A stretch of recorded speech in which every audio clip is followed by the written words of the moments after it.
get your notebook. There's more.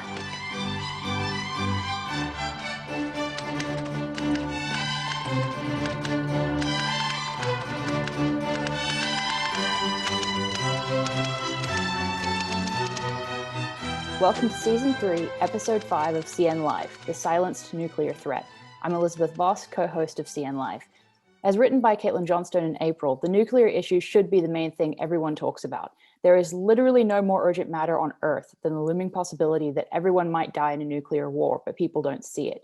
If mainstream journalism actually existed, this flirtation with nuclear war would be front and center in everyone's awareness, and people would be flooding the streets in protest against their lives being toyed with as casino chips in an insane all-or-nothing gamble.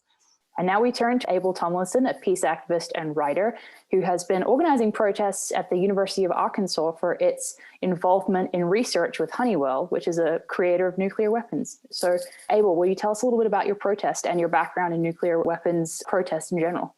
Yeah, well, my background in protests, this is my first sort of protest effort focusing on nuclear weapons. I've been an anti-war activist since the Iraq War started.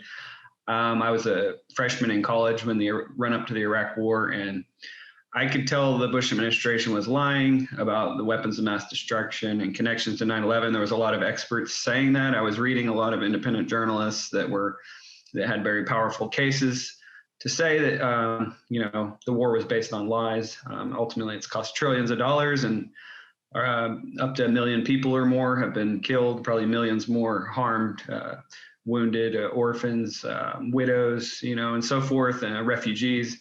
So the cascading effects of that war are immense. And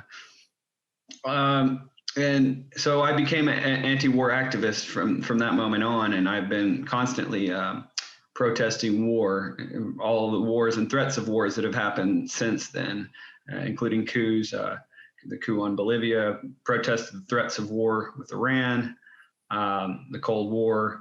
And so right now, this is just kind of a continuation of my work, just as a local peace activist. I may not reach as many as, some peace activists, but I'm in Arkansas, it's in some ways backwards. And, I think I do a good job for where I'm at. And I think that people like me are needed more in, supposed red states where there's even more religious ignorance, I would say, and just more backwards politics, even, more corrupt politics than normal. So this is kind of a continuation of that body of work since 2002, when the run up to the Iraq War.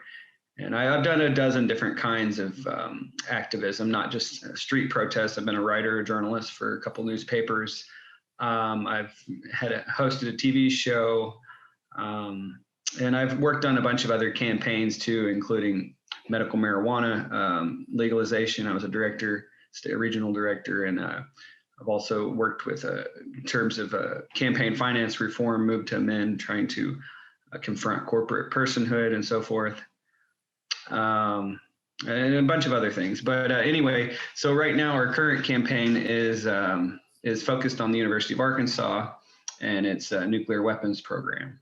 And essentially, I found out about this around 2017, a few years ago, when a report was issued by ICAN, which is the International Campaign to Abolish Nuclear Weapons.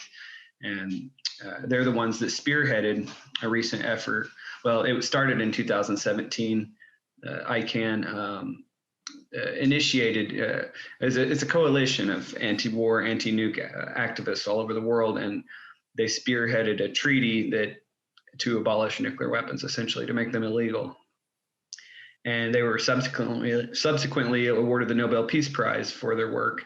I think 122 nations initially negotiated this treaty through the United Nations, and introduced this treaty and got the ball rolling. And then they got the Nobel Peace Prize at that point. And so in the same year, 2017, ICAN issued a report called Schools of Mass Destruction. And it lists about 50 universities in the United States that are involved in nuclear weapons production. And the University of Arkansas is one of those. And So it kind of been on the back of my mind since then, and that, I should do something about that. It's a local target. I always do these kinds of street protests that I never see any tangible results. Sometimes it feels like I'm just screaming at a brick wall or something. But I felt like this campaign, here's a local target. There's a potentially achievable objective to try to get the university to cancel this nuclear weapons contract. And so after I read that report that they're involved in nuclear weapons production, I thought about it for a while. And then just this last January, January 22nd, is the date that the treaty actually entered into force, is what they say.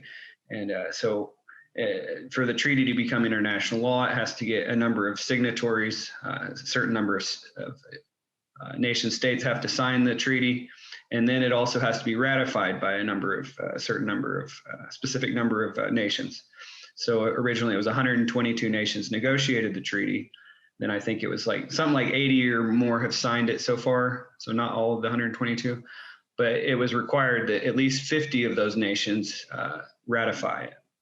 So the 50th nation ratified it. I think it was last November or something, 2020.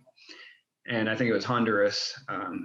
It's kind of arbitrary, but anyway, after the 50th nation signs or ratifies it, then I think it was something like 90 days, like 3 months, it enters into force. So it becomes international law.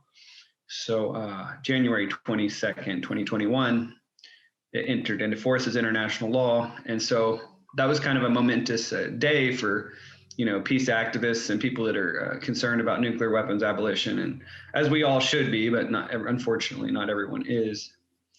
And so I saw this momentous day and decided, well, hey, what better time to actually confront the university about this, what I consider an unacceptable program. And so we held a protest and a demonstration on campus to celebrate the treaty, but also to protest the university nuclear weapons agreement. Let me think. What anything else I should add to that? There's a lot more, but yeah, no, definitely. That I think catches us up on the current protests that you're leading against this. But I'm also wondering, I mean, as an anti-war activist, obviously nuclear weapons and the issue of nuclear violence would be something that you're aware of and would be protesting in general. But what do you think right now makes the nuclear issue so important? And, what are some of the things you wish that the public knew that they're not hearing from corporate press about this subject? There's a lot to say about that. I mean, obviously a huge element of the urgency of this issue, we're focused on the university, but we're, also focused on the broader issue of nuclear weapons abolition and the danger of nuclear war. And obviously the new Cold War is with China and Russia is extremely dangerous. It puts everyone in danger. It could potentially lead to our extinction if things just go the wrong way. And obviously there's this whole Cold War propaganda going on to try to generate, I think, a hysterical fear, exaggerated fear about Russia and China. And a lot of the reports that Americans are being told are questionable or false propaganda. But so, there's a threat of nuclear war. And I would say I would like to really point people to a very powerful book called The Doomsday Machine by Daniel Ellsberg, who was the leaker of the Pentagon Papers. When he leaked the Pentagon Papers, he was also a nuclear war planner at the highest levels of government. I think it was with the RAND Corporation. And when he leaked the Pentagon Papers about the Vietnam, it was explosive, and the government called him the most dangerous man in America. I think it was Kissinger may have called him that. And there's actually an excellent documentary called The Most Dangerous Man in America that I would suggest everyone try to watch. It's one of the best documentaries ever made, I would argue. And it's Edward Snowden credits that documentary for inspiring him to leak about the NSA mass surveillance program. And anyway, Ellsberg, when he leaked the Pentagon Papers, he also had a lot of documents that he wanted to leak about nuclear weapons. And he was at the time, but he made a calculation at the time that it was better just to focus on the Pentagon Papers and the Vietnam War, try to help end the Vietnam War, I think. And but he also had a lot of nuclear weapons information that he wanted the public to know. And actually, his book is published in the last few years here, called The Doomsday Machine: Confessions of a Nuclear War Planner. And it includes a lot of the information that he wanted to leak back in the Vietnam War era. And I mean, there's a lot I'm going to leave out, but just some high points is that, he talks about how the government had plans to, and still has plans for their main, when they talk about nuclear war, they're never talking about just dropping a couple bombs. Their plan all along has been what's called a full-scale first strike nuclear attack. So they're not just going to, bomb Moscow. They're going to try to bomb every major city in Russia or China or both. And obviously China or Russia would try to retaliate and do something similar maybe. But that kind of, anyway, the plans at the time, they knew they would kill, I think, hundreds of millions of people, and they were fine with that. They were like, this is our plan. We're going to kill hundreds of millions of people, cities full of civilians.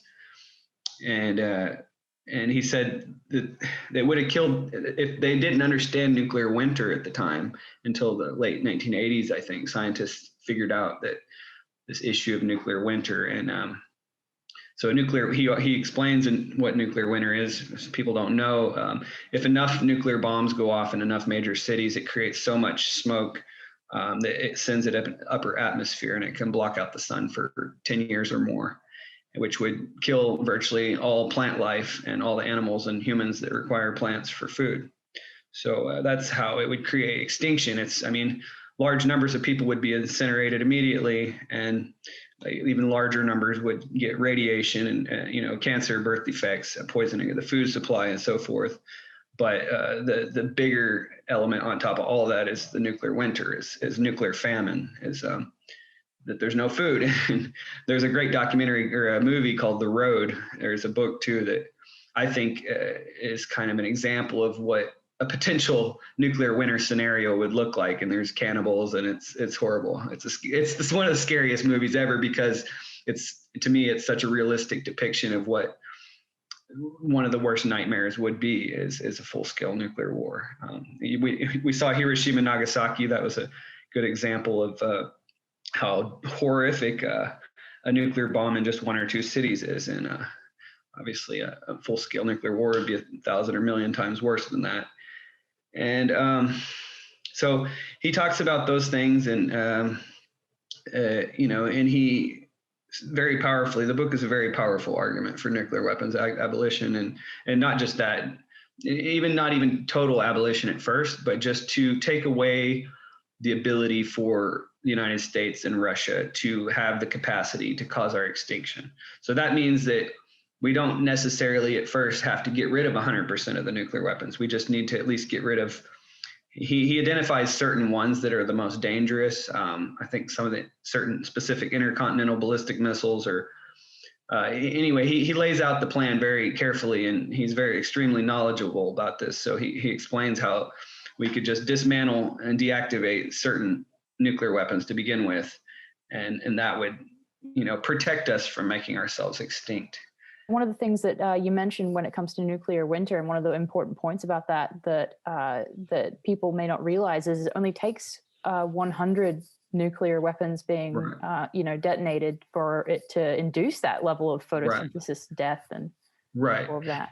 Yeah, and I think that, that's the other major point. Probably the biggest point is that one of the biggest points he makes is that so a lot of Americans are kind of under the false assumption that only the president can launch nuclear war, and that's not true.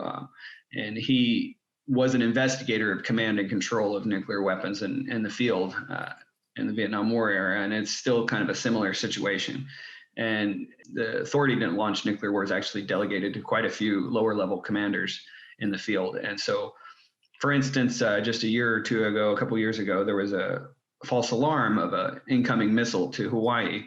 So there was a possibility there that a commander in Hawaii or wherever, the nearest nuclear weapons are or something, could have taken that false alarm as, oh shit, we're under nuclear attack. I have, the authority to retaliate and initiate a nuclear war. And he explains how other things can lead to. I mean, we saw some of that decades ago with the Cuban Missile Crisis, and there was that Russian commander in a submarine off the coast of the United States that some people say saved the world or whatever, because there was this. I mean, so it can happen by false alarm. It can happen by accident. It can happen by unauthorized launching. Dr. Strangelove, is that it? I think that would be an example. And he actually says that movie is actually halfway based on reality. That, it's an exaggeration, but there's a lot of truth to that movie. And so we're in a much graver danger than the vast majority of people in the United States comprehend, I would say. And we should take it way more seriously than we do. Yeah, and I mean, there are only a few journalists even talking about the subject at all. I mean, one of them comes to mind, that's Caitlin Johnstone, obviously, right. But amongst corporate media, it's just not a subject whatsoever. But even amongst independent journalists, it's pretty rarely talked about. Why do you think that is? Well, money in the military complex is a huge one. It's just like, why don't we never tell the truth in mainstream media about Israel and Palestine? Why don't we have really sharp, harsh, intense critics of imperialist wars on mainstream media? I mean, there's massive money in war. It's the same with nuclear weapons. There's massive money in nuclear weapons. And another big thing that a lot of people may not know is that under Obama, the United States committed to over $1 trillion and for a modernization, is what they call it, of the nuclear arsenal, to redesign and rebuild all the nuclear weapons. And then Trump increased it to 1.2 and then 1.7 trillion. And Biden's on track to continue this policy. And so we're spending, I think it's $30 or $50 billion every year to rebuild the nuclear arsenal. And this includes a new nuclear weapon too. So that, to me, for someone that would, obviously the United States violates a lot of treaties and international laws all the time in terms of aggressive war and so forth. But I would argue the United States is violating a treaty that we've signed and ratified about nuclear weapons, the NPT treaty, which says the United States is supposed to disarm in good faith, all the signatories and ratifiers of the treaty. And building a new nuclear weapon is like the most egregious violation of the treaty in my mind. That's a complete opposite of disarming in good faith. I mean, the U.S. and Russia did make some progress a few decades ago in reducing the nuclear arsenals, but now it seems like we're whipping ourselves back into stupidity, Cold War, neo-McCarthyism, it's like we're going to repeat the Cold War because we haven't learned our history. Why do you think we're going in that direction? What do you think changed substantially? Was it just the fact that the United States feels as if it's losing its monopoly on the world stage? What do you think is driving this increase? More recently, it's the Russiagate and the China hysteria, but yeah, I think, well, in terms of Russiagate, I think part of that was, Hillary Clinton and the Democratic Party trying to save face for losing to Trump and so forth. And again, I think the United States is an empire, and I think it has the goal of global domination. That any nation that truly stands up to it, those are often the nations that get face coups and wars, invasions, Iraq, Venezuela, Iran. Anybody that really stands up or goes against the economic policies of the United States is in danger. And I think Russia and China are both kind of, the United States sees them as competitors and dangers and like somebody that can cause them resistance. So I think ultimately, they're working on coups in those countries. I mean, in many different ways. They do it through sanctions. They try to economically weaken countries, and they try to make the public suffer, so they get pissed off at the leaders and want to overthrow them. And maybe they can install a puppet more favorable to the United States.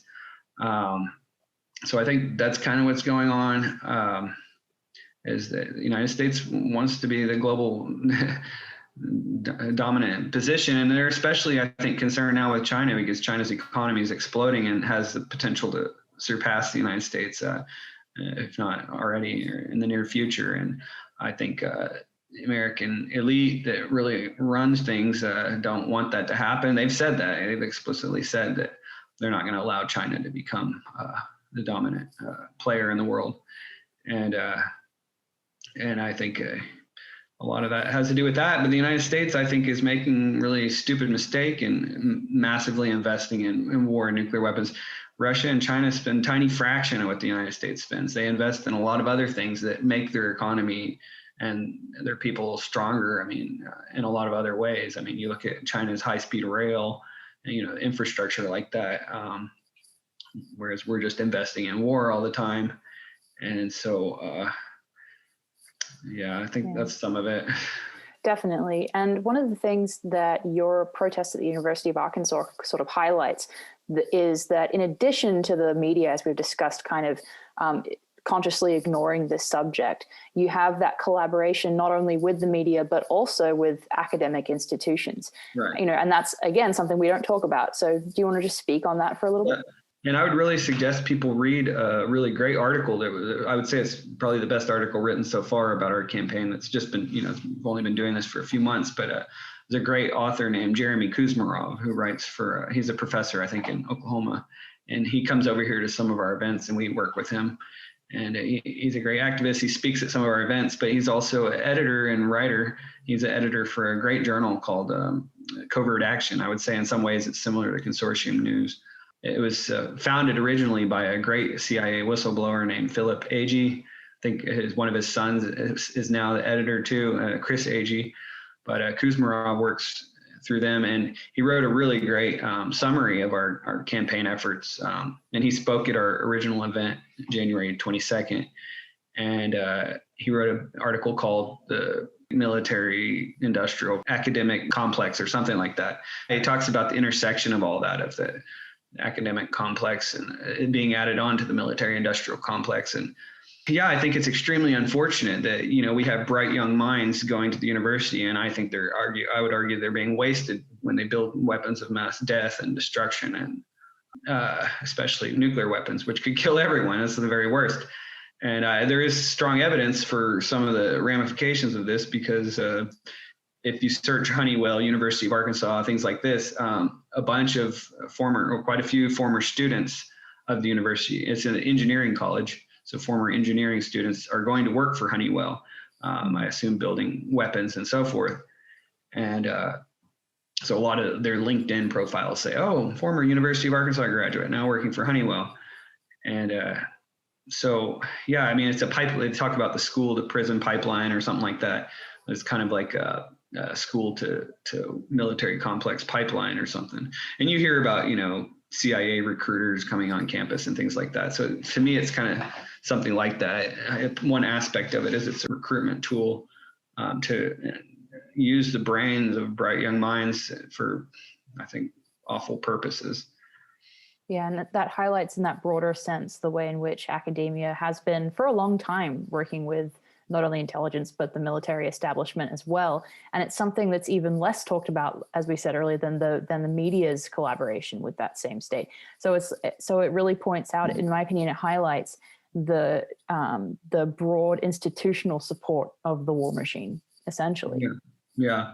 And another thing we might add on to that in terms of the media silence about nuclear weapons, nuclear war. I think Bill Moyers, I consider him a pretty good journalist overall. And one time there's an article on his website, and it said, and this is talking about the 2016 election. He says, don't you think it's odd that the single largest public expenditure, this is $1 trillion on nuclear weapons that Obama initially committed to. Don't you think it's odd that this single largest public expenditure wasn't brought up one time in any of the presidential debates? And the same thing I watched for it in 2020 election too. It wasn't brought up one time, and the cost has increased since then. And so, there's a deathly silence about it. And I think what also a good point about that is that I would say that nuclear weapons and environmental destruction, that would include climate change, but also the destruction of our forests and pollution of our water, biodiversity collapse, insect apocalypse, as they call it. These environmental disaster or nuclear war, like those are the two things that could end it for our species, like that are in our control. We can't control asteroids as much, but I mean, so to me, those are the two most important issues is nuclear weapons and environmental disaster. And so, we talk about plenty, they don't talk about all the other environmental issues that really matter, but a lot of people do talk about climate change, and it's a mainstream issue. But the other greatest danger to human species is not talked about in it, as it needs to be. It's extremely rare in mainstream media to hear about it. Yeah, and with what many are calling new Cold War tensions ramping up, it's particularly alarming that the public does not seem as concerned as they were during, the first Cold War regarding nuclear violence and the detonation of nuclear weapons. What can we do as independent journalists, as the public, to kind of raise awareness about this subject? Yeah, I think just to keep speaking out. I mean, we're doing everything we can to try to deal with the university. We did monthly protests. Right now we filed a Freedom of Information Act request with the university. So, I mean, if there's journalists out there that are familiar with the Freedom of Information Act, we could kind of use some help with this. I mean, or, work on the other universities in the United States, look them up, the other 50 universities confronting these universities. That's a powerful thing that people can do, journalists can do. Obtaining more information. That's the big thing, is the university is not releasing information. They're keeping it mum. We've got very minimal information. They say they've signed a non-disclosure agreement. They say it's not top secret, but they have a non-disclosure agreement. So they're trying to use that as a way to say, well, we're not going to tell you all the details of the program. So we don't know which professors, how many professors are involved. We don't know we don't know the scope of it, the size of it. We don't know what part of the nuclear bombs they're working on. We don't know how much money is involved. We want answers to all these things, and we've filed a request, and we filed it middle of last month, I think. We have a detailed request. They responded that they received it really quickly the next day, but then seems like they keep giving us the runaround, and they're stonewalling us or delaying. They kept saying like, oh, we'll give you at least some initial details in a week or two. A week comes by and they say the same thing again. Oh, we're still working on it. Give us another week. Again, so they've said that like 4 times, and they said that the last time that they talked to us, they said, "Oh, we'll tell you something on May 7th," and they didn't even say anything on May 7th. So now they're kind of like not even talking to us. And I guess they're like, "Oh, we'll just ignore them," even though they've promised to give us some initial information a couple times. And so we're not really sure what to do next in terms of what's the best way to pressure them. I mean, they have legal requirements to supposedly release information, but it seems like they're good at making excuses of why they shouldn't have to release the information, or they're just hoping we give up. I don't know. I mean, I know you can file court cases on these matters. I don't have any idea how that would probably take a massive amount of energy and expertise. And finances. I'm sure that's a whole nother headache. Yeah. But yeah. So if we had, I think trying to obtain more information is very important. And that really highlights as well, the government is only going to release the information that it wants to release most of the time, the vast majority of the time. Whereas, that highlights that importance of organizations like WikiLeaks and the information that they release, because that really does show the full picture. So in addition to what we've already talked about, what are some of the issues around nuclear weapons that you think people don't realize? We've talked about the hidden academic institutional support for this. We've talked about the media and their silence on this subject. For example, one of the things people might not know so much about is the way in which nuclear weapons are constantly in circulation around the globe. In what we've discussed earlier is the triad of, land, air, and sea. Can you talk about that a little bit and just how dangerous that is? Yeah, I mean, it's extremely dangerous. And like I said, the war can happen by accident and, unauthorized attack, so forth. But I mean, it's not just, the United States and Russia too, or the new Cold War. I mean, you got all these other players. You have Pakistan and India have nuclear arms, and they're at each other's throat over Kashmir or whatever. And then you have, Israel as nuclear weapons, and they're in the middle of bombing the fuck out of Gaza. Dozens of people being killed, bombing residential buildings, they're bombing media towers. And so we're protesting that tomorrow, actually, here in Fayetteville. But I mean, so Israel's armed with nuclear weapons. I don't know if it's true. I heard there was it's possible there was rockets launched from southern Lebanon. So there's this potential when any country has nuclear weapons that it can spiral into something bigger. There's all these unanticipated consequences. So, I mean, when Trump assassinated Iran's general, that could have spiraled into a much bigger war. I mean, that could spiral, it could drag in Russia or China in that case, and then become. So we don't know, like when we start some of these really dangerous wars, what the final outcome will be. We think, oh, well, we'll just go in and kill this dictator and everything's great and we'll have their oil or whatever. But we never know, like, if it could cascade into other nations, draw other nations in, destabilize regions even more. And so Israel is a worst case scenario probably because they have nuclear weapons and they're led by, I would say, batshit crazy people. I mean, they want, in my opinion, they want to control all of Palestine and ethnically cleanse everyone out of there. They want to control all the land, and so I mean, and that's what pisses most of the Arab world off is that the United States is always, supporting Israel no matter what, and giving them military funding, and so. If Israel keeps joining the United States in bombing Syria and Iraq and all these other neighboring nations, annexing part of Syria, and keeps annexing more and more in Palestine, and so there's all these other Arab actors, nations, and non-state actors that are pissed off at Israel and the United States, and Israel's doing these horrible things.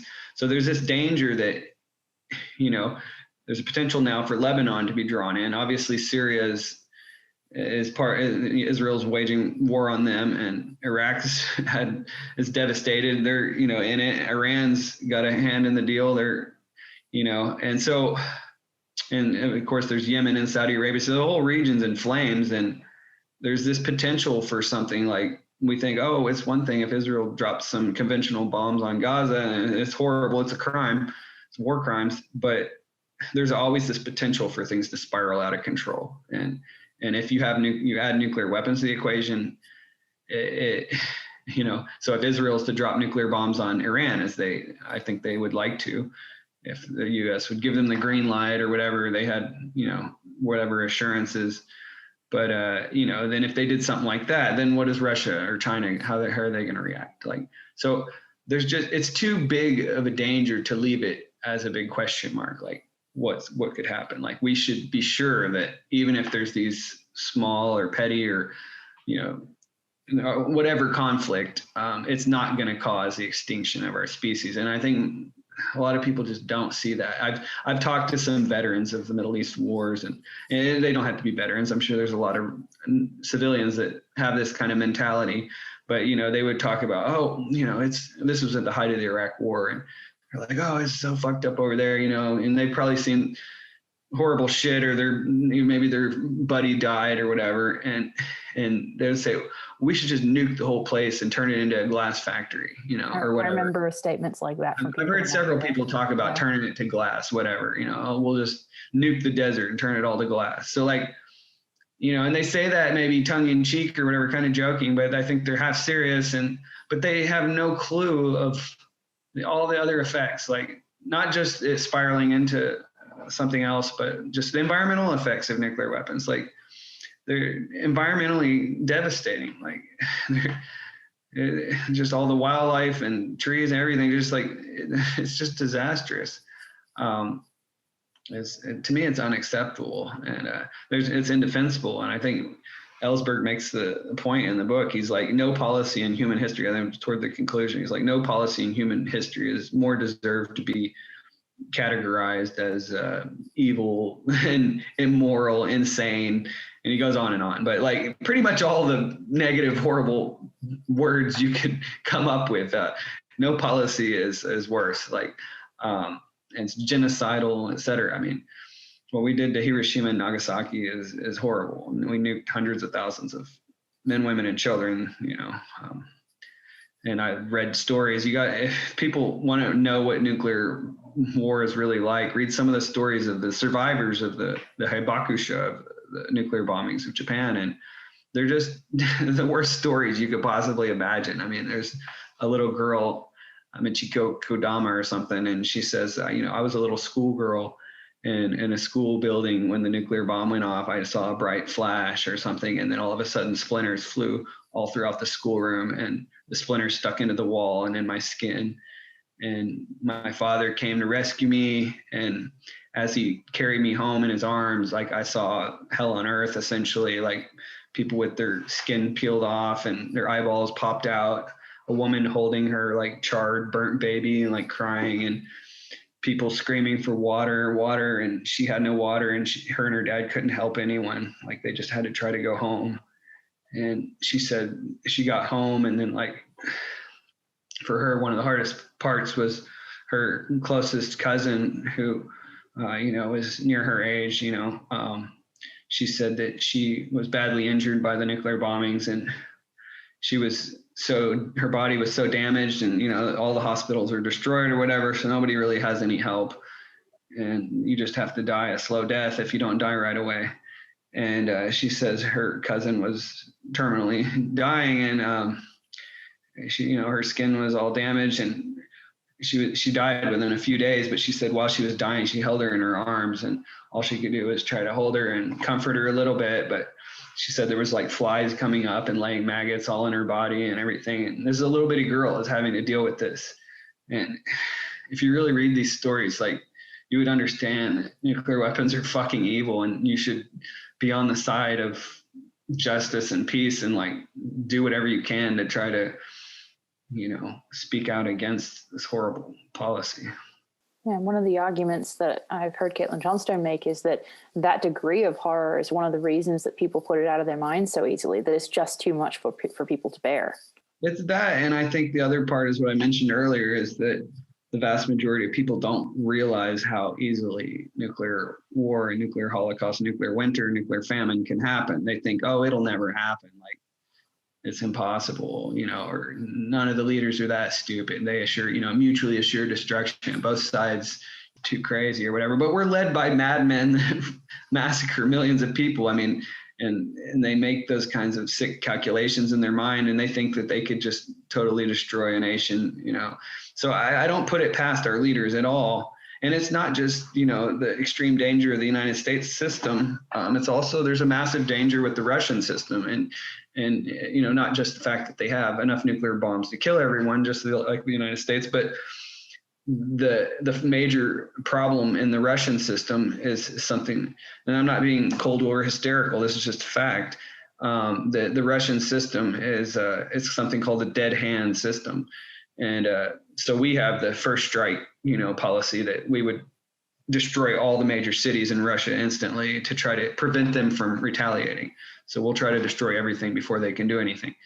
Russia also has a system where the dead hand, where essentially if one bomb goes off in Moscow, their system automatically launches nuclear weapons. Like, so I don't even know if there's a human element to that. Like, they have an automatic nuclear launch system. So the problem is, it could not just be the United States dropping a bomb on Moscow or something. It could be a non-state actor. There's nuclear weapons loose in parts of the world, in Russia, et cetera.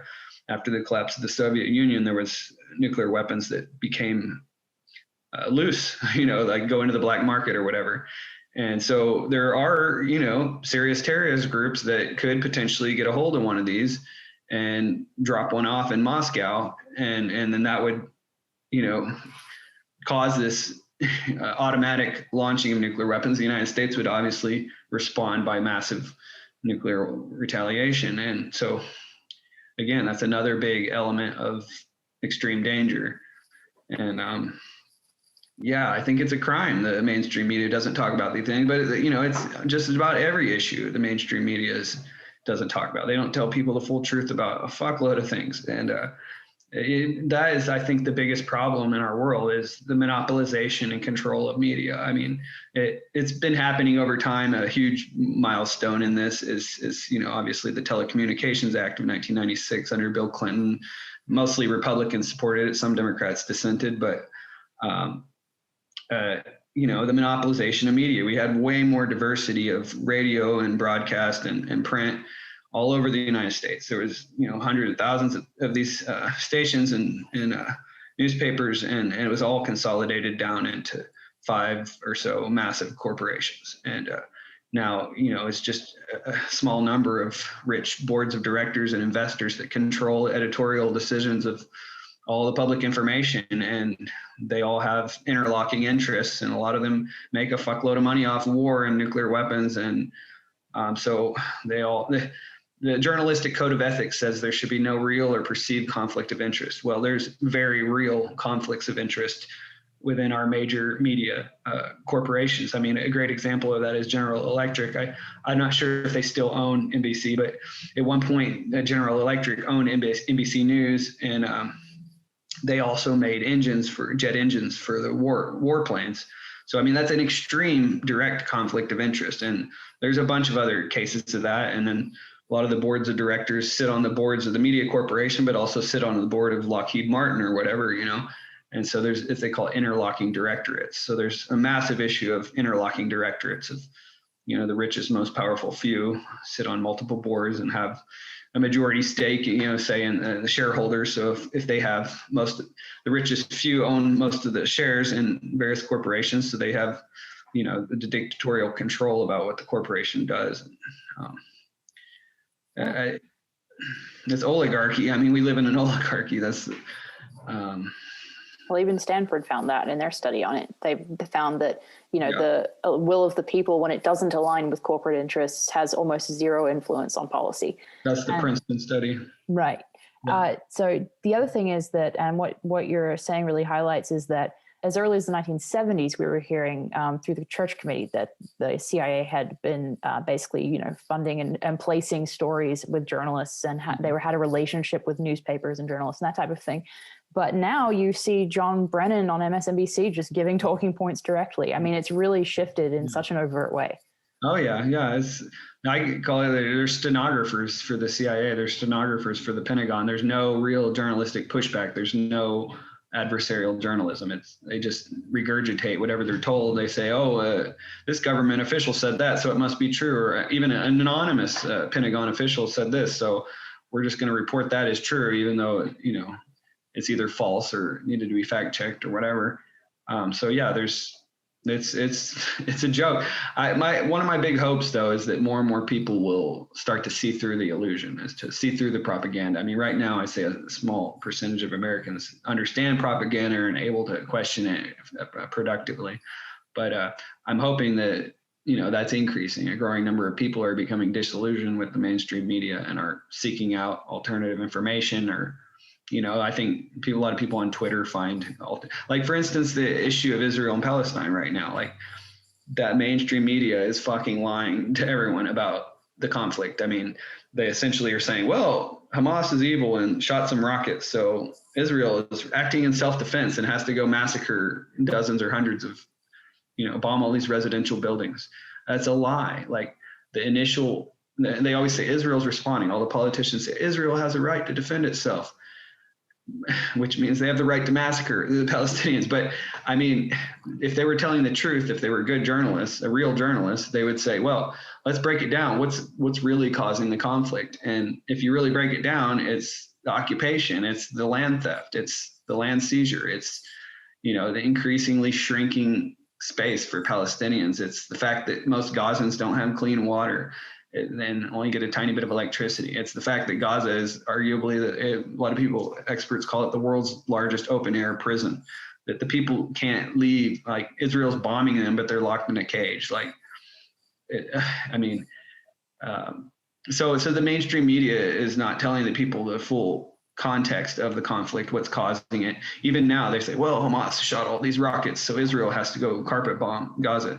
But already the occupation is violent itself, but there's just every once in a while something especially egregious happens, and it causes the Palestinians to fight back to some extent, whether nonviolent or violent. And in this case, it was the Al-Aqsa Mosque, the third holiest place to all of Islam. And people were in there worshiping during one of the holiest times of year, Ramadan. They're in there praying or whatever. And Israeli troops or police come in there and start firing tear gas and rubber bullets at people, injure, I think, a couple hundred people.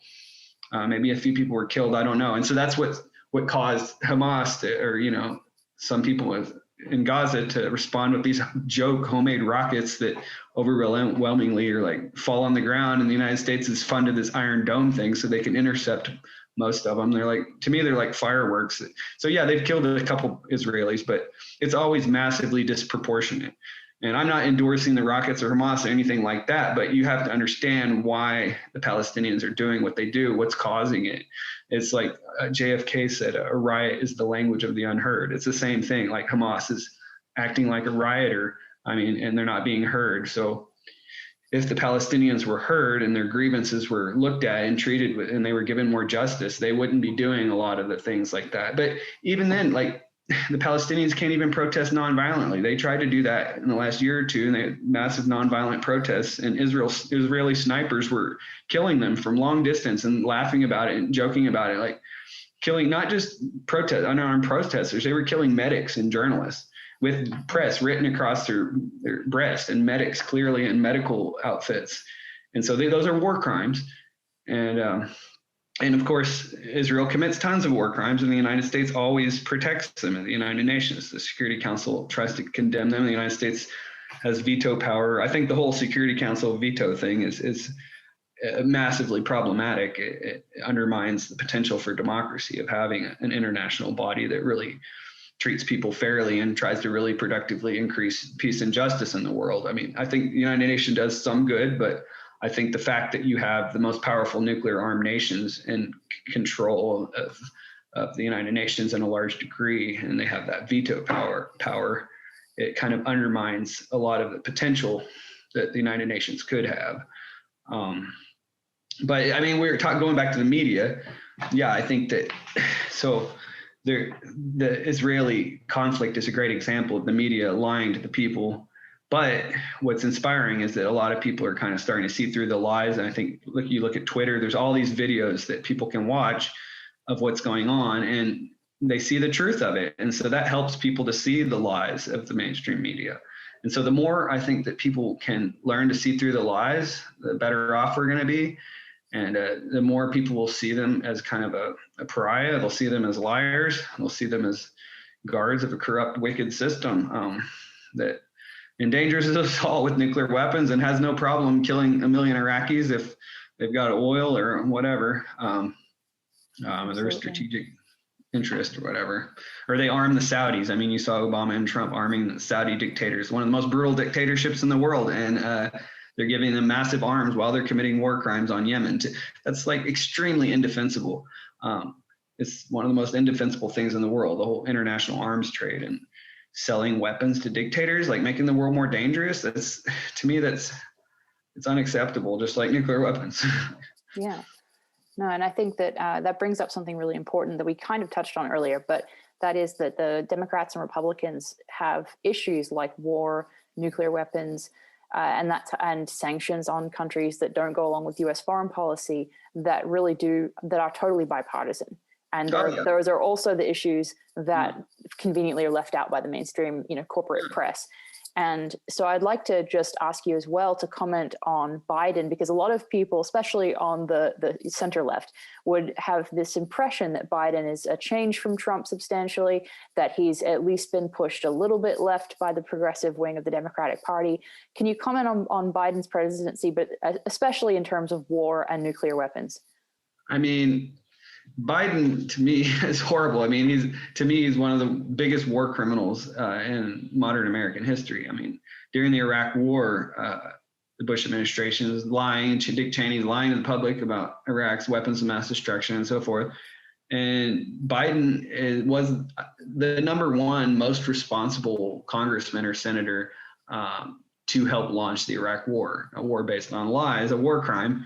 A war of aggression, the supreme international war crime, according to the Nuremberg Charter. And so he's a war criminal. And to me, that kind of wipes away anything else about him. But I understand the arguments you're saying that, that people say, oh, well, he's a little bit better than Trump and these kinds of things. But no, I mean, he's another massive corporate puppet. I mean, and I don't have any real hope for him doing anything serious. I mean, maybe if there was a mass movement of millions and millions of people and where they have to either, follow the will of the people or be ejected out of office physically if necessary. I mean, I don't see him changing on his own. He's doing what his corporate donors was. He does what rich people want. He's continuing the policy on Israel and Palestine. I mean, one of the most egregious things Trump did about Israel and Palestine was moving the capital to Jerusalem or whatever, and that kind of gave Israel, the embassy. Yes. Yeah, the embassy. So and for Israel to be able to call Jerusalem their capital, I think. Anyway, I think that whatever that was, that it kind of gave Israel more justification to try to seize the other half of Jerusalem, to try to ethnically cleanse the Palestinians from that, and Biden has continued that policy, and to me that's like it's so insane. And I mean, I don't see Biden really changing, so I don't really have any hope in him. I had some hope with Bernie, but like after he got screwed twice, it just so discouraged me about the electoral system or electoral change at all. I see like our only hope is some kind of revolution. I would prefer it to be nonviolent, but I think that we have to, I don't know. I'm not even sure if a third party has any chance. Like the system is so controlled by the media and the rich. And they control the elections in so many, a dozen different ways that, like, I ran as a Green Party candidate for Congress in 2008 when Obama was running. There was no Democrat running. I ran against a Republican here in Arkansas, very conservative district. And I mean, I didn't run as a Democrat because in Arkansas, they charge $7,000 or $10,000 just to get on the ballot, just to file to run as a Democrat or Republican. And so you almost have to be rich to run in one of those parties in Arkansas anyway. And so the Green Party was $500. So I could afford that. And but to really be a serious, what they call serious candidate, you have to raise $1 million, or if you're a senator, 5 million, whatever it is, you got to raise a buttload of money. And usually you have to promise a lot of rich and powerful people and corporate interests that you're going to, pay them back once you're elected. And I certainly wasn't willing to do that. I mean, I was driven by opposition to war, and so right there, I'm going to turn off a lot of really rich donors. So, I mean, I have very minimal faith in the electoral system. I mean, I would really like to see a massive nonviolent revolution that calls for a new constitution. I think we need to rewrite the Constitution. That's ultimately what I wish would happen. And that would include writing a constitution that would ensure peace and justice. And that would include getting rid of nuclear weapons yesterday. Yeah. Well, on that hopeful note, thank you so much for joining us this evening. It's been a great discussion. And hopefully we'll see you back sometime later. Thank you for having me. Author and nuclear disarmament advocate Alice Slater joins us today to discuss this issue. Alice serves on the board of directors of World Beyond War and is the UN NGO representative of the Nuclear Age Peace Foundation, and she has done much writing and work beyond that as well. But Alice, thank you for joining us. Thank you. I'm delighted to be here. So tell us what the public is missing out on hearing about the current issue with nuclear weapons and the threat of nuclear war. Well, to me, the main problem is that we are always blaming someone else for our own bad example. And it started when they formed the United Nations after we won World War II. And we dropped the first bombs on Hiroshima and Nagasaki, which killed over 300,000 people. That was like unbelievable. Stalin, we were forming the United Nations with Russia, with the Soviet Union, because we and they had defeated Nazi Germany and Japan, and now it was time to have a world at peace. And the mission of the UN was to end the scourge of war. And the first resolution adopted was to eliminate nuclear weapons. And Stalin said to Truman at the time, our president, turn the bomb over to United Nations control and let us keep it safe from, anybody. And we turned him down. And Russia got the bomb, and the nuclear arms race was on. And if you follow history, Gorbachev said to Reagan when the wall came down, it was like a miracle. He let go of all of Eastern Europe without a shot. He liberated them all from the Soviets. They met in Reykjavik Gorbachev and Reagan, and Gorbachev said to Reagan, let's get rid of all our nuclear weapons. And Reagan said, great idea.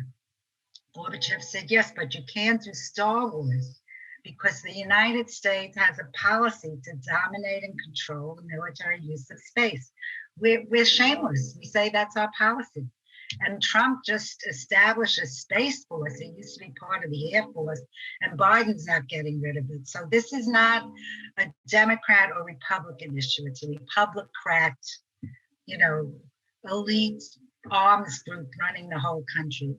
So anyway, Gorbachev pulled it off the table because he wasn't going to give up his nukes if we were going to dominate him in space.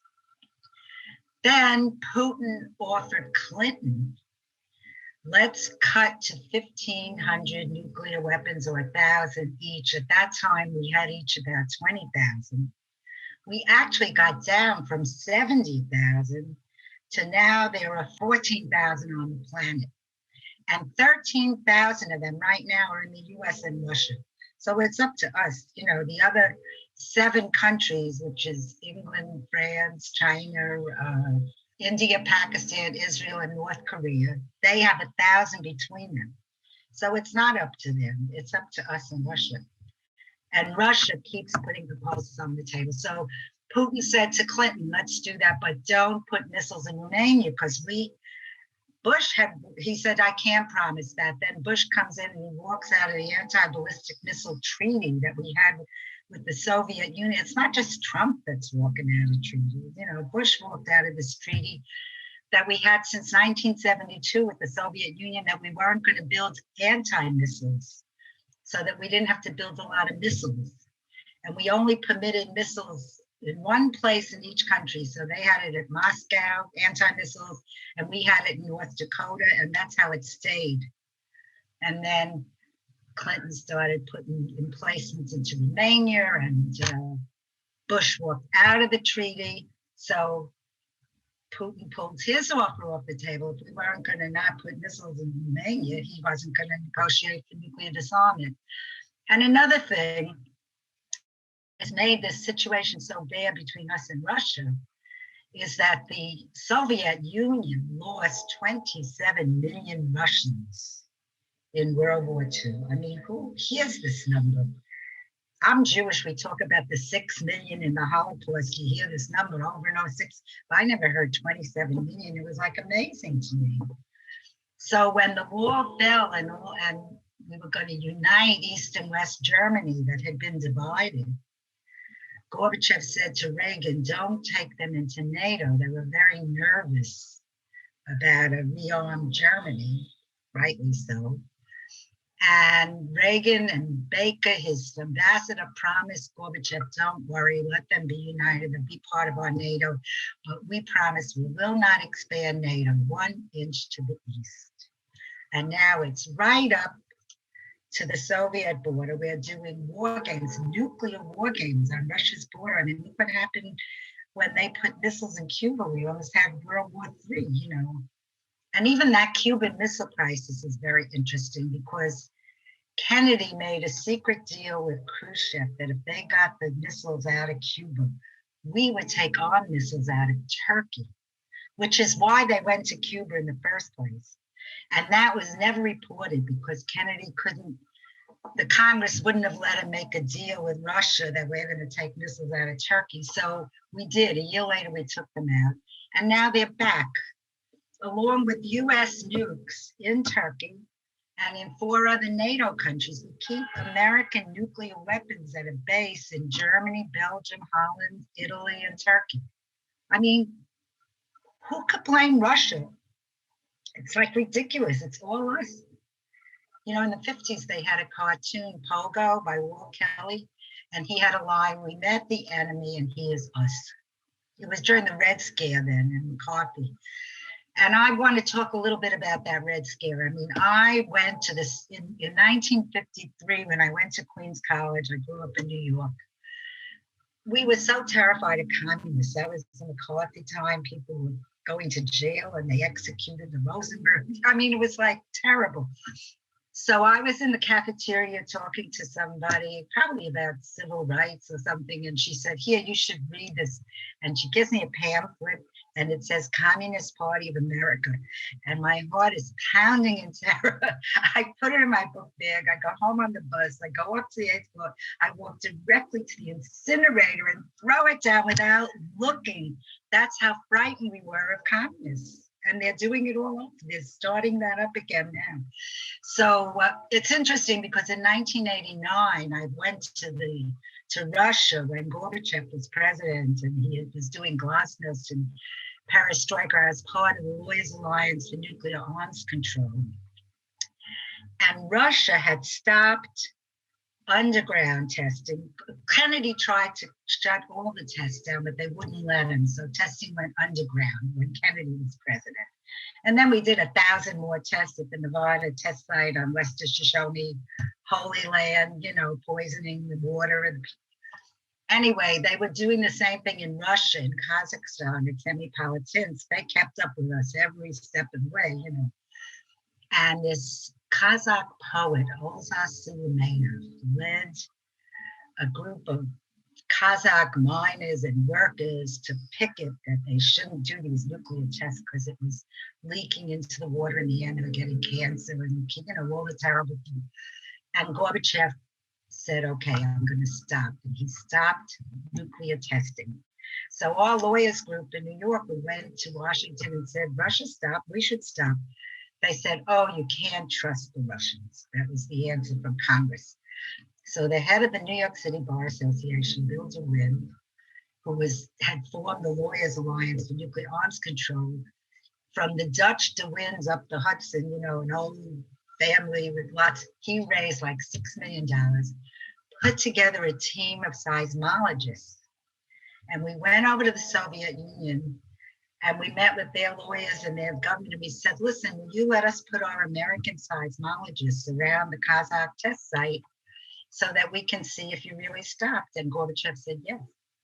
And then we came back to Congress and said, "You don't have to trust the Russians, we can verify," which is exactly what happened over the years. We went down from 70,000 to 14,000. So we know how to do it. It's not like we don't know how and to inspect and verify. Anyway, the other thing I learned when I was in Russia in 1989, every guy over 60 was walking around with his World War II medals on his chest.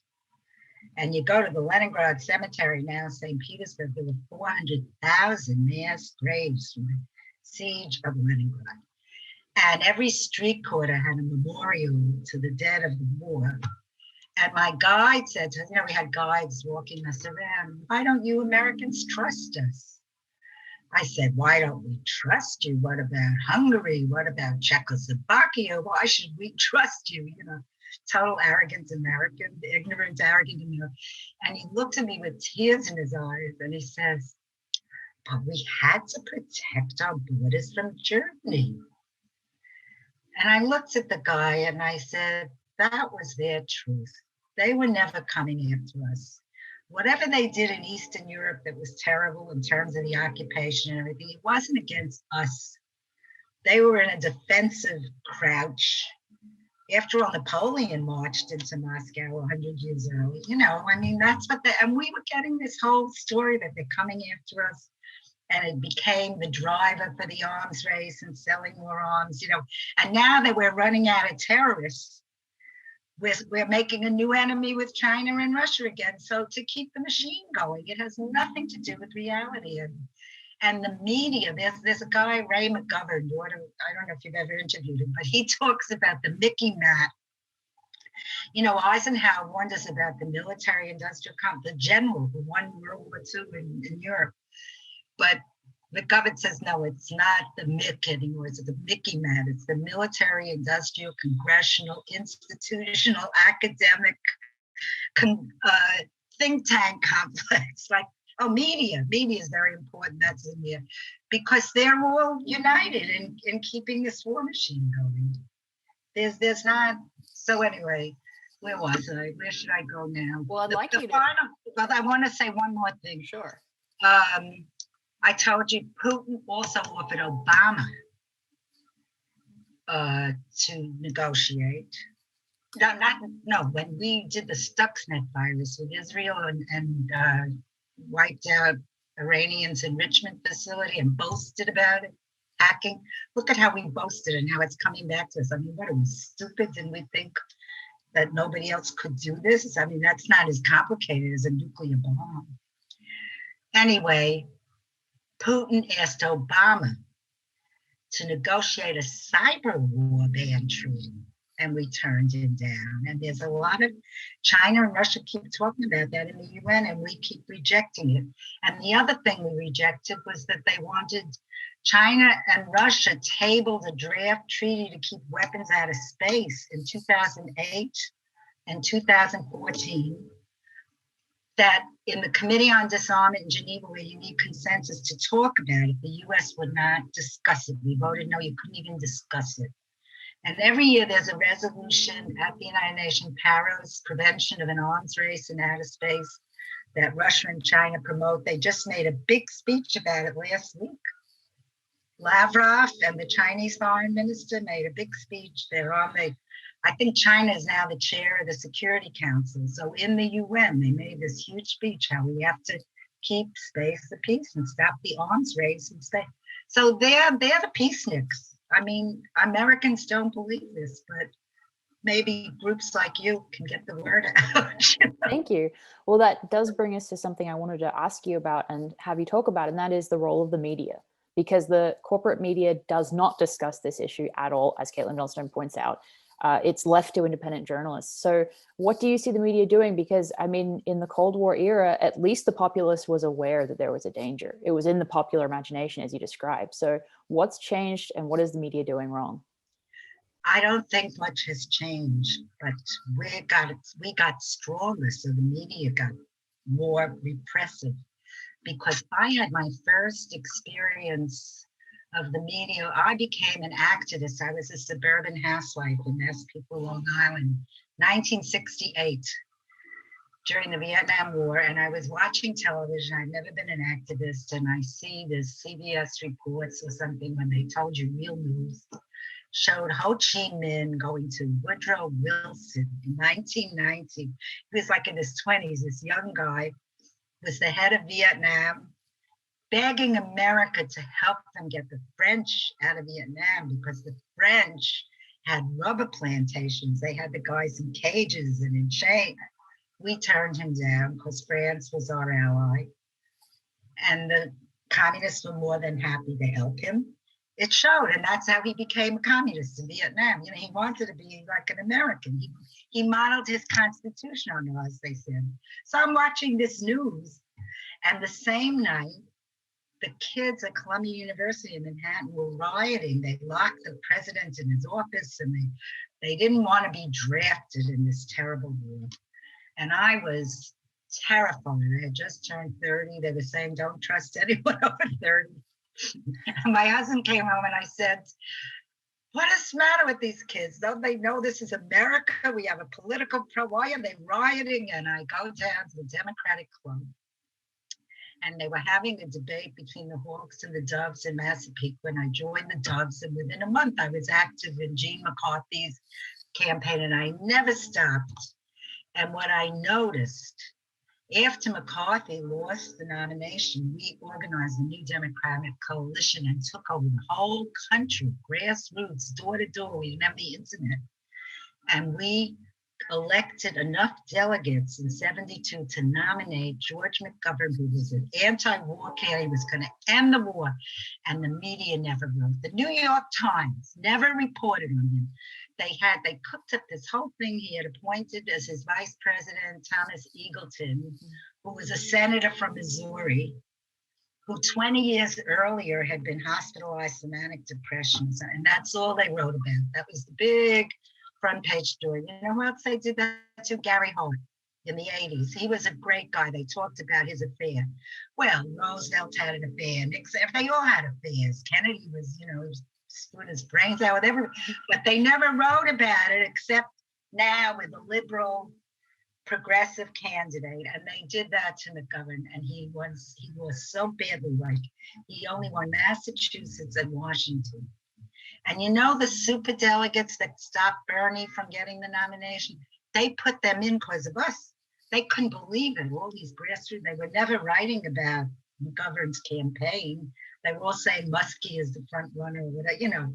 And as we were stealth activists, door to door, you know, getting our vote to the polls, electing our delegates and winning the nomination. You could never do it again after that, because they put in all the super delegates. So no matter what the grassroots did, they can just say the hell with you, you know. The powers that be. So that's the media. And then, of course, so that was the New York Times. I mean, my father used to bring it home every day on the subway. I grew up in the Bronx in New York, marked up in blue pen and read out loud the story. I mean, we loved the New York Times. It was like our New York Times, you know. And I was so hurt how they covered McCarthy. That was when McGovern, that was when I first realized it. And of course, the weapons of mass destruction, that was disgusting. We all knew that Saddam Hussein had given them up in the first Gulf War, that they were under lock and key by the IAEA. It was a total lie, and they had it on the front page every day, stirring up the war. So this is not Fox News. This is the New York Times, you know, and they're the ones that are supposed to be, you know, anyway, that's the media. We're in trouble because of the media. I mean, I got rid of my cable. I couldn't stand. It's not as if Rachel Maddow was any better than Tucker Carlson. I mean, the liberals are really good on abortion and gay rights and you know, marriage rights. But when it comes to military, forget it. Yeah, that's the crucial thing. And I think that the book What Happened to Bernie Sanders by Jared Beck, who was a lawyer for the plaintiffs in the DNC fraud lawsuit, starts out with McGovern's campaign. And really? How it was basically reacted to by the Democratic Party to make sure it could never happen again. I didn't even know somebody wrote it in a book. I've been talking about it. Yes. One of these days I should write my book. Yeah, definitely. And speaking of that, can you tell our audience a little bit about your work with the United Nations, with the different groups you've been a part of, and just what you've seen happen and really the progress that you've helped make in this area? Well, we've had victories, but every victory is accompanied by enormous setbacks. I mean, that test ban when Russia stopped and we got Congress to stop, it was a moratorium. It wasn't a treaty. You know, we just gave our word that we weren't going to do it. And in the Congress, they passed a law that we're going to stop. But in I forgot how many months, we can do another 7 or 8 tests to test the safety and reliability of the arsenal. And Clinton was coming in and we got a whole group to stop them from doing those extra tests because that would open the door for Russia. And we stopped it. We had a big campaign, Don't Blow It Bill, with Clinton blowing on the saxophone with a nuclear explosion coming out the sax. Anyway, I was part of all of that. That was fun. So we stopped it. But then Clinton, that SOB, he signs the Comprehensive Test Ban Treaty. This is a law, not just a moratorium where they gave their word. And he gives this little deal to the Dr. Strangeloves in the weapons labs for $6 billion for so-called stockpile stewardship for the nuclear stockpile, which included laboratory tests and subcritical tests. What do you think subcritical tests are?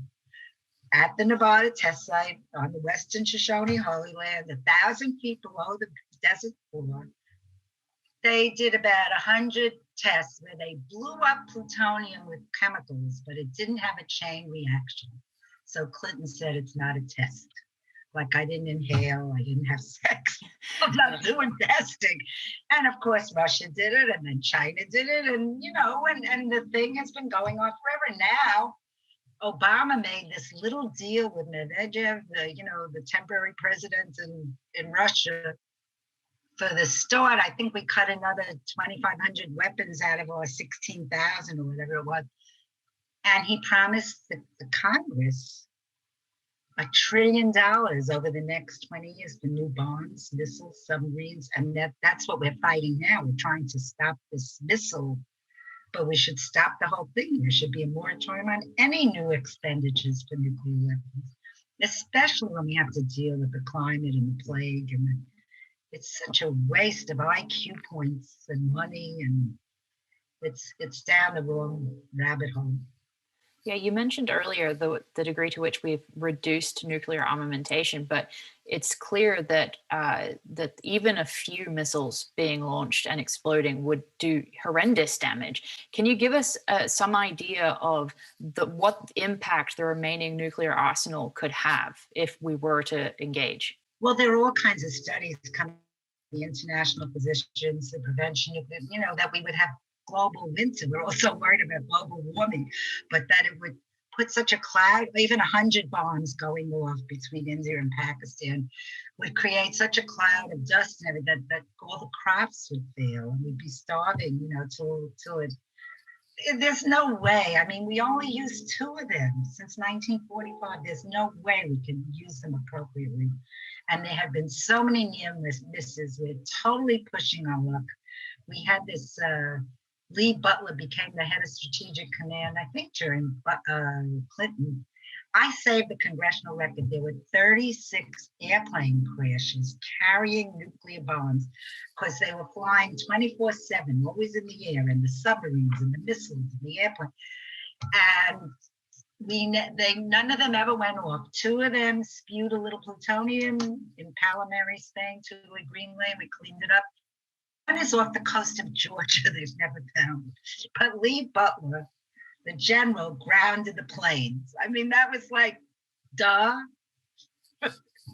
No, and that brings up the story, where the missiles, the Russian, there was a terrific movie, The Man Who Saved the World, about Colonel Petrov in Russia, where they saw a blip on the machine and they thought we were attacking them, and his instructors, well, let them all go, New York, Washington, and he didn't, and it was a computer error, and he got in trouble because he didn't follow orders. Anyway. Because he didn't. Well, and that also brings up a really interesting point that some are not aware of how many missiles are in the air and on not only the land but also on the ocean at all times. And earlier this year, the Center for Arms Control and Non-Proliferation wrote that the U.S. nuclear arsenal comprises thousands of nuclear weapons, obviously, and through those 3 methods of delivery, which are called legs, that make up this triad. And collectively, these delivery methods are being modernized at a cost of about $494 billion, or about $50 billion every year from 2019 to 2028. So can you describe a little bit how much of a accident-prone situation this is, and the fact that it's not simply the president that has his hand on the red button, so to speak, but there are all of these different methods by which accidents could take place? I mean, about 4 years ago, a plane was missing from Minot Air Force Base in North Dakota carrying 6 missiles loaded with nuclear bombs. And it went to Louisiana by mistake, and they didn't know it was missing for 36 hours. I mean, that congressional record with the 36 airplane, I mean, we have just been lucky. I mean, we have God on our side that's been protecting us from accidents here or there or anywhere. I mean, so the best thing now would be a total moratorium on any new development, testing, keep everything in place, and make a deal. We negotiated this fabulous treaty. 122 countries voted at the UN. And by the way, nobody talks about this. I wrote about it in The Nation. When they were having the vote at the UN, whether there should be negotiations to ban the bomb, because the only treaty we have now is the Non-Proliferation Treaty, where 5 countries, US, England, France, China, and Russia, promised to make good faith efforts for nuclear disarmament, and the whole rest of the world promised not to get the bomb. And everybody signed except India, Pakistan, and Israel, and they got the bomb. Then it had this Faustian bargain where it gave you an inalienable right. I mean, that was the language, like our Bill of Rights, right? Inalienable right to peaceful nuclear power. So North Korea got their peaceful nuclear power. They walked out and they made a bomb. So when we were, the countries, and the NPT goes every 5 years to review. It was extended in 95 with a lot of pressure from the US. One ambassador told us at the UN, they stopped twisting arms. They're taking out baseball bats and breaking knees. So we said, what do you mean? They said, well, one of the people on our delegation in New York, his son is applying to Harvard, and the US government told us your son will never go to Harvard if you don't vote for the indefinite unconditional extension of the MPT. I mean, that's how personal they get to get their way. So the MPT we've never made good on this good faith promise. You know, we keep building more and improving them, and the rest of the world got disgusted. South Africa gave a great speech in 2010 or whatever it was, saying this is like nuclear apartheid. The nuclear countries are holding us hostage, and we need a treaty to ban the bomb, like we banned nuclear and chemical. And they voted at the UN to go ahead with the negotiations. US and NATO allies were boycotting the vote outside the door and voted no. India, Pakistan, and China abstained on the vote, and North Korea voted yes to ban the bomb. This was never reported in the media, right? I mean, they're just waving their 10 nuclear bombs at us to say, talk to us and stop starving us. That's another thing you have to really look at. I'm looking at this very closely and hoping Robian Moore takes this on. The sanctions, everybody thinks sanctions, you know, it's not like shooting people. It's starving them and keeping medicine away from them. That's what we've been doing to North Korea all these years. So, Absolutely. so they're up for it. The problem is that we should lift the sanctions and talk to them and make peace. And they have a president in South Korea. It would be as if we had elected Denis Kucinich. He was a total peace guy. And that's how all these talks got started. And even Trump, the broken clock that's right twice a day, wanted to win a Nobel Peace Prize for settling the Korean issues. So he went and made all these deals, and he agreed with North Korea that we would take 10,000 troops out, and the Democrats and Republicans voted against him. We have 38,000 troops there since 1953, and we never signed a peace treaty. I mean, this is simple. And the media, when you go back to the media, they're always telling you what this country's doing and that country's doing. They never tell you what the US is doing. You know, Iran has to give up their blah, blah, or North Korea has to give it up and but they don't. Why shouldn't we have to give it up? Why aren't we setting the example? And we have a willing partner in Russia and China. They're willing. They keep asking us to. You know, Putin just walked out of this START treaty. I read about this, you know, not START, the Open Skies Treaty. You know, Trump walked out of it, but they kept wanting everybody to come back in on the START, which Biden did. That was one good, thank you for that. He's still screwing up with the Iran deal, right? I mean, he's making trouble. But anyway, Putin just announced that they're walking out of the open skies. He's not keeping it open. Why? Because we're getting all the information from our NATO countries. He's not getting anything. So it's like we never left. We're getting our advantage. We're just not letting them get theirs. So, I mean, that's disgusting. Because we think America's good and great and wonderful. You know, we just don't know how ugly we've been. Right. And when we are, like January 6th, what happens? They cover it up and nobody's even talking about what happened. I mean, we almost had an overthrow of our government. You would think people would be a little more up in arms about it, you know, or very hard to live with this. When you love America and you think, you know, I mean, I did. I grew up, so I was so happy I was here. Wasn't in Europe, you know? Yeah. And you bring up President Biden. I think that's a really important, you know, person to discuss here as our, you know, president now, because we can talk about Trump, Obama, Clinton all day long, but right now it's Biden that I guess we should be focusing on. And his proposed 2022 military budget includes $30 billion for nuclear weapons modernization. Excuse me. So you mentioned before that both ends of the political spectrum have failed us. That basically they're the representative of the military-industrial complex, so to speak. So have you what do you think about Biden's policy, especially not only with this modernization program that he's wanting to fund, but also with statements about wanting the Korean Peninsula to be nuclear free, which has, angered North Korea, kind of going back on Trump's efforts there. How do you see Biden moving forward in his presidency? He's the tool of that group. He had to move to the left because of Bernie and Elizabeth and Alexandria, and people are hurting so much, and it made him, he could live with that. He could live with helping the working guy that fixed his, not enough to give Medicare for all or free college or $15. And, he didn't give in on any of those. He compromised on that, but at least people are getting something. But on the military, he hasn't compromised at all. He's just as hawkish. He's worse than Trump. Trump was really trying to dial it back, not for any good reason, but he was, so. No, he's very disappointing. And I just think he's sort of like a dummy that they put up there. Like, he's quiet, he doesn't offend too many people. They figure they can get by with him, but he's being run. That's how I feel. I feel like he's not his own man when he talks. Or if he is, it's not impressive, Yeah, I mean, you could argue that every president for quite a while has been a representative of interests other than just their own and their constituents, for sure. So, we've talked again about the media kind of having a blackout on this subject. Given that, what can the public do to act against this increasing threat of an outbreak of nuclear violence? Where can they go to for good information?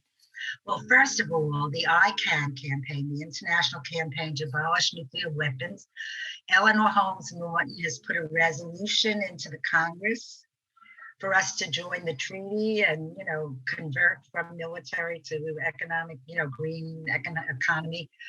And we're getting members of Congress to sign on to that. And they also have an ICAN pledge, and cities are passing resolutions calling on the president to support nuclear disarmament. So I recommend that. But my favorite group right now is worldbeyondwar.org. They are doing such incredible work. And David Swanson, who's like the eminence grise, one of the co-founders and brilliant, and one of the co-chairs with Leah Baldrig. He was Dennis Kucinich's press secretary, he worked for ACORN, all the good things that got wiped out along the way. I mean, look what they did to Kucinich after he lost. They redistricted him. The Democrats, they redrew the congressional district so he had all Republicans in his district and he couldn't get elected again, and he was the only one that ever ran like that for peace and the Department of Peace, So I think that's one way that people can do. World Beyond War and icanw.org for the nuclear specifically. And there's also Nuclear Ban US, but you can get through that through ICAN too. But there's a group just working in the US. And the other thing that I want to talk against, which I didn't, all the arms controllers and the so-called peace, MacArthur Foundation and the Plowshares and the blah, blah, they're all putting millions of dollars into a campaign to get a pledge of no first use. What the hell is no first use? We're already using them, like Daniel Ellsberg says, when a bank robber walks into a bank and points a gun at you, he doesn't have to shoot it to be using it. So here we have this huge campaign for the ban treaty. They're illegal, nuclear weapons are illegal, they're immoral, get your government, and in comes all this money, and they never talk about the ban treaty, and they talk about no first use, which is a verbal pledge that anybody can, president could say, I promise never to be the first to use them, and say, oops, I changed my mind. It's not even a treaty, I mean, not that treaties ever stop us. We walked out, the ABM treaty, START treaty, Iran treaty, whatever. So that's, a lot of us are getting involved with them because they are anti-nuclear people, and it's good, but I'm just saying, be wary if they're not talking about Eleanor Holmes Norton's resolution in Congress. There's a big move on, which is admirable, Markey and Connor, to cut one of the missiles. Oh, one missile? I mean, why are we cutting all of it? Are they afraid to say that, to put out this message and start educating people that we don't need any of it, that we'd be much safer without it? It's like a lie to think this is making us safe. One of the few politicians that's spoken out against nuclear modernization, the increase in nuclear tension between the US and Russia and China, has been Tulsi Gabbard. I think she's been one of the few people who have been willing to speak out against this. Have there been any other politicians, whether sitting members of Congress or anyone else, that has supported your efforts over the years? Over the years? Ron Dellums. I don't know. I don't think so. We don't have anybody. Markey is considered, but I don't like Markey. There were so many things he did wrong. No, Eleanor Holmes Norton. She put it in. Some of the people are signing on to it, so you can look. She's got about 10 other people that signed on to the resolution, because my congresswoman signed on, but she doesn't really care about this stuff. Carolyn Maloney. She's not that good on these issues, but she did sign because I asked her, and I guess she figured big deal will never go anywhere. It's Eleanor Holmes Norton. They don't even vote yet. Well, tell us a little bit more about this resolution. When was it introduced? Well, she's been doing it every year, but after the treaty, every year to get rid of nuclear weapons, but after the treaty, she made it a conversion, and the Green New Deal, she added that in. So last year was very powerful in terms of the treaty, because we won a Nobel Peace Prize for that treaty. I was in Oslo, it was like me and 2,500 other people. But anyway, it was terrific. So she's been on the case forever. She's wonderful. And, there were people in Congress like Bill Abs and, the whole anti-war group. Wellstone, he was a terrific senator. We don't even know what happened to him. If it was legit,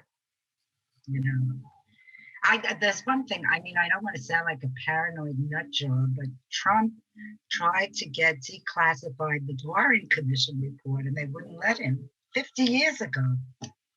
And the last chapter of the 9/11 report, and they wouldn't let him do it.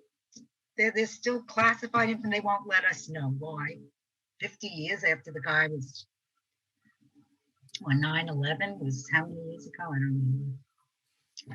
So I think, we're in trouble, but the only thing that's going to work is very aggressive grassroots action, talking to Congress, picketing, sending money, I think that people can make a difference. I think the young people are on the march, people are starting to get it about climate. That's been a big job for us, like A Girl Beyond War and other groups, to push the climate and the militarism together. Because, the military is the biggest polluter on the planet, but a lot of the climate people are wary of that. They just want to talk about, everybody's in their silos. Yeah, their niches. And that's really damaging because, there is no greater threat to climate than nuclear war. Whatever. We're facing, the earth has gone down the hill, either by nukes or climate or plagues. We have to take it all on. And Martin Luther King's speech is coming back a lot. The one that got him in trouble with everybody. Everybody loved Martin Luther King when he was talking about civil rights and black rights. But he gave this speech in New York on the 3 evils of racism, militarism, and corporate overreach, right? And they talked badly about him in the New York Times, everywhere. They criticized, should stick to his last, whatever. Yeah. But that's where we are now. And they've been sort of reintroducing that speech. It's a good thing for all of us to look at how he talked about the 3 evils, because that brings everybody together. Oh, and I've been having an email exchange with some guy that's very active in the Sierra Club, and they're taking on nuclear weapons. This is a big deal. It would be good to have them, the Sierra Club. Yeah, are they speaking openly about that yet? Yeah, they have a project within the Sierra Club. I think. Great. I don't know if it's just a local group or the national, but I'll send you his name to talk to him, find out that. Yeah. The other thing that I'd like to ask about would be just in general, the public awareness. I know that we discussed the censorship a little earlier, but the public awareness, at least from my vantage point, seems to be much lower on the nuclear issue. It's something Caitlin Johnstone mentioned. why is that? In the 1980s, there was a great public fear of nuclear violence. Why is the public so unaware, and what damage has that done to the ability of the military industrial elite establishment to, kind of silently expand their efforts, expand, the NATO issue and all of that, the issues in Ukraine, without people being upset or concerned about it? It's because of the consolidation of the media. Mm-hmm. I mean, we had so much more liberal, independent press, journalism that was putting out news all the time. I mean, it's all like one big blog, now.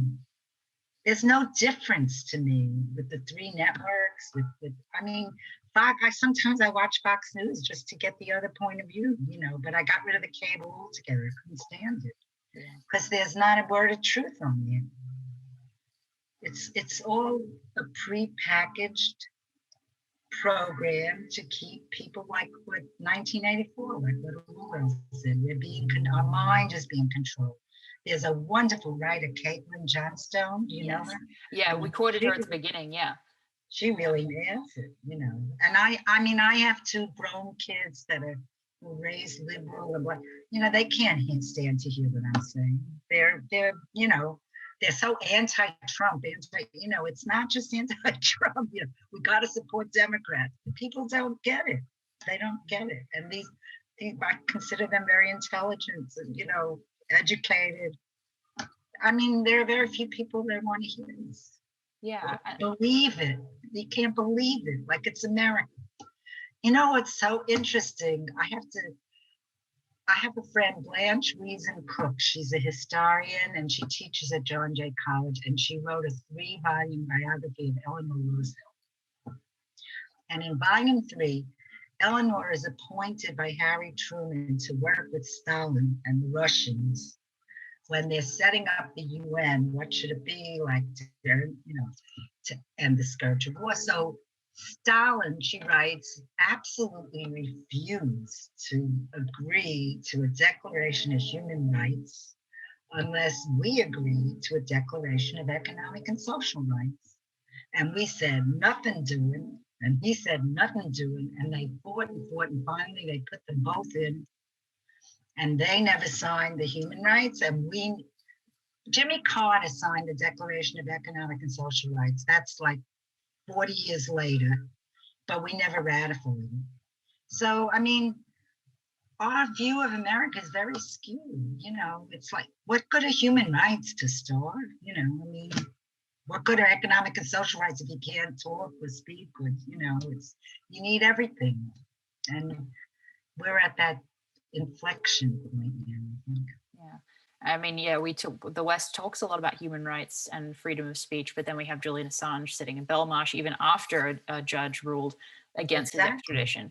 So the last question I wanted to go over with you was about Russiagate as well. And not only Russiagate, but the way in which the US's kind of slow, gradual loss of its kind of monopoly of power on the world stage has really increased this problem of nuclear weapons. And it's as if the United States wants to just hold on to the power it has with everything, with all of the militaristic options that it has, which I would argue includes this Russiagate narrative, which has obviously increased tensions with Russia, and it has been very dangerous. And a lot of people have talked about that over the years, but I wanted to hear your opinion on it, what you think of it, and how that's contributed specifically to the nuclear issue.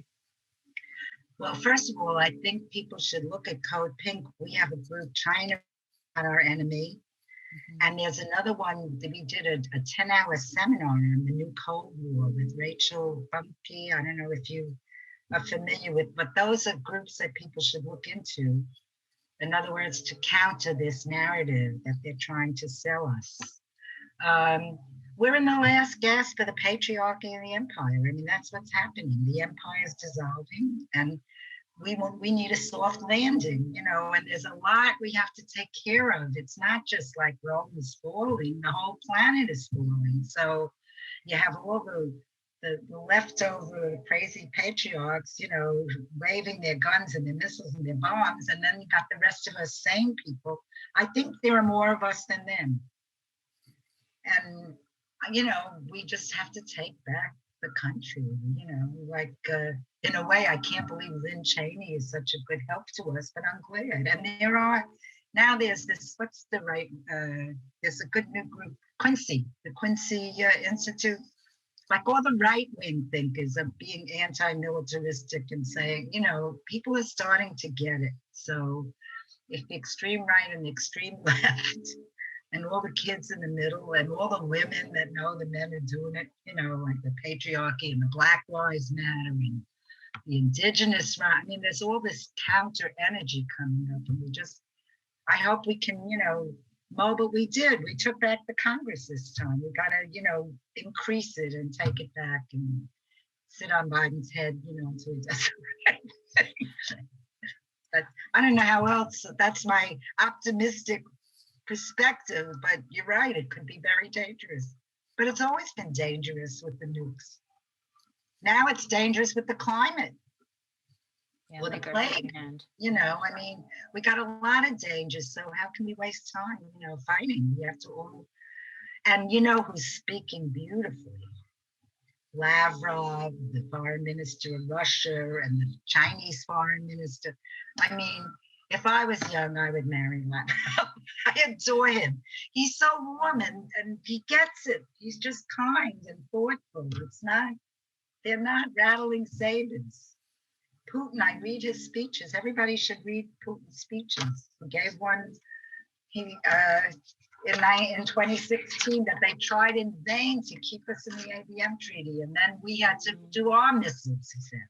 So then our military industrial used Putin's breaking out as an excuse to do even more, you know. And then he did another one.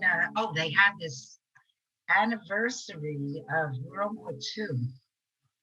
I think it was the 75th anniversary, and Europe, you know, all these former Nazi supported Eastern Europe countries, and they did not invite Russia to the celebration of the defeat of Nazi Germany. And he wrote that neglecting the lessons of history inevitably leads to a harsh payback. We will firmly uphold the truth based on documented historical facts. We will continue to be honest and impartial about the events of World War II, and they have this big archive, but we have to promote the truth about who did what to who. Definitely. I don't know if that's an answer, but I would call it an answer. Yes, thank you. And I really appreciate you coming on. It's been a wonderful pleasure to talk to you. For CN Live, I'm Elizabeth Voss, and thank you to our executive producer, Kathy Bogan, and my other co-hosts, Joe Lauria and John Kiriakou. Good night, everyone.